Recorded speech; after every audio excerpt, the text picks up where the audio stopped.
Meron din po tayo mga sili dito. Ayan. May mga bunga na. Maliit. Merong spinach. Ayan.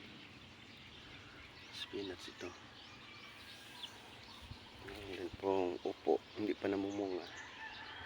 Lapit na rin namumunga. Ang mga sili.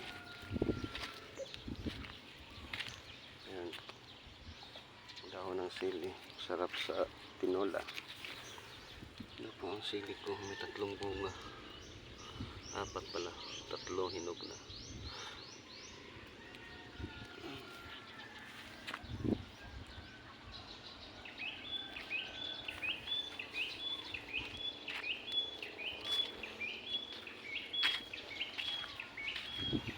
Ito po ang aking mga sili nakataba. Nakatanim lang sa paso. Ayan. Ito rin. Ito rin pong sibuyas. Kaya kompleto na po. Ayan. Sa paso lang yan nakatanim. Ayan.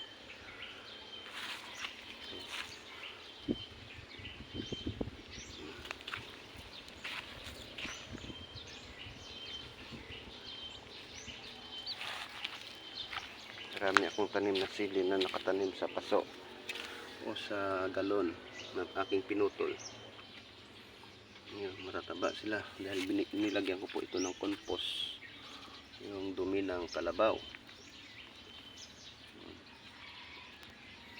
Kalamansi rin po dito sa ibabaw. Ayan, tabi.